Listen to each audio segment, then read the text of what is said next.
Siapa Reza Indragiri, sosok yang diberi uang tutup mulut di kasus kopi sianida Jessica Wongso? Psikolog forensik Reza Indragiri membuat publik tercengang usai mengungkap pernyataan terkait kasus kopi sianida. Dalam film dokumenter berjudul Ice Cold, Murder Coffee and Jessica Wongso, besutan Netflix, ia mengaku berikan uang tutup mulut. Uang tutup mulut, kata Reza, diberikan agar ia tidak berbicara banyak soal kejanggalan di kasus yang menewaskan Wayan Mirna Salihin usai minum es kopi Vietnam yang dicampur dengan sianida. Dalam kasus ini juga sudah ada tersangkanya, yakni Jessica Wongso. Saat diundang ke sebuah acara televisi beberapa tahun lalu, Reza merasa Jessica bukan tersangka pembunuhan Mirna. Hal ini kemudian terbukti dengan pernyataannya yang diberi uang suap untuk tutup mulut. Lantas, siapa Reza Indragiri dan apa perannya? Pemilik nama lengkap Reza Indragiri Amril itu lahir di Jakarta pada 19 Desember 1974. Dengan kata lain, usianya kini menginjak 48 tahun.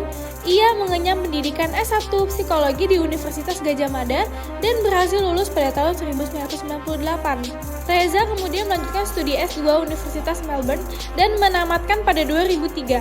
Selang 1 tahun, ia mulai bekerja dengan mengajar di Universitas Negeri Jakarta atau UNJ. Lalu, ia juga menjadi dosen di Perguruan Tinggi Ilmu Kepolisian atau PTIK. Tak hanya mengajar, Reza juga aktif menjadi anggota Pusat Kajian Asesmen Permasyarakatan Poltekip Kementerian Hukum dan HAM atau Kemenkumham. Di sisi lain, perannya dalam kasus kopi sianida Jessica Wongso adalah sebagai pengamat.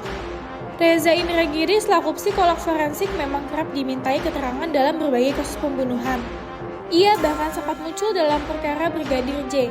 Biasanya, ia akan diundang ke stasiun televisi untuk memberikan pernyataan terhadap kasus-kasus itu. Reza Indragiri mengungkapkan, hanya pada kasus Mirna dirinya dihubungi seorang agar berhenti berbicara. Lalu ada pihak yang memasukkan uang ke dalam tasnya. Ia lantas menilai ada yang ingin dirinya tak lagi ikut campur. Sampai sekarang, hanya pada kasus si Mirna, ada pihak tertentu yang sampai menelpon saya dan meminta saya untuk berhenti bicara. Ada pihak tertentu yang memasukkan uang ke dalam tas saya. Maka saya tafsirkan hal ini merupakan cara agar saya tidak banyak bicara dalam kasus ini, kata Reza Indragiri. Lebih lanjut, Reza menyebut dirinya tidak memiliki sangkut paut atas kasus kopi sianida atau hanya sekadar mengamati. Ia lantas heran mengapa orang itu sampai memberinya suap. Ia pun menduga sosok tersebut adalah orang yang tak bertanggung jawab. Diketahui bahwa Reza Indragiri pernah berbicara sederet kejanggalan dalam kasus tersebut. Salah satunya, Anda yang melihat pelaku pembunuhan dengan racun berada di lokasi kejadian. Di sisi lain, uang suap itu diakuinya sudah langsung diberikan kepada KPK.